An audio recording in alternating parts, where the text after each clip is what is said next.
I understand Mike has been tested, Vice President, and he tested negative.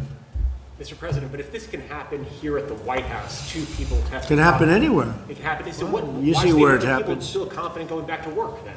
No, because, well, then it would happen anyway, whether you did go back to work or whether you didn't go back to work. In fact, I saw a statistic come out of New York yesterday that was pretty strange, that most of the cases are coming from apartments and coming from homes. What was that all about? I think they said 66%. Did you see that? That was given by Governor Cuomo, that they're coming out of the home, right? Yeah. So it can happen anywhere. It's a very elusive enemy, a vicious enemy, an elusive enemy, and I think more importantly than anything with this one, it's probably the most contagious enemy that anybody has seen.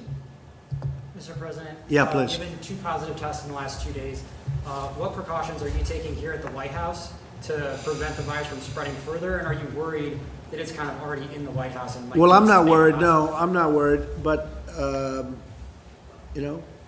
look, I get things done. I don't worry about things. I do what I have to do. We've taken very strong precautions at the White House. But again, we're dealing with a invisible situation. Nobody knows.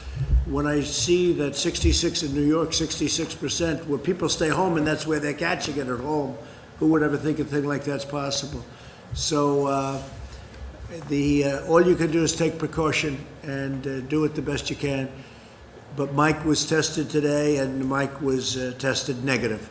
Mr. President, you said recently that you would, if necessary, be the first person to get a vaccine. How important do you think a vaccine ultimately is?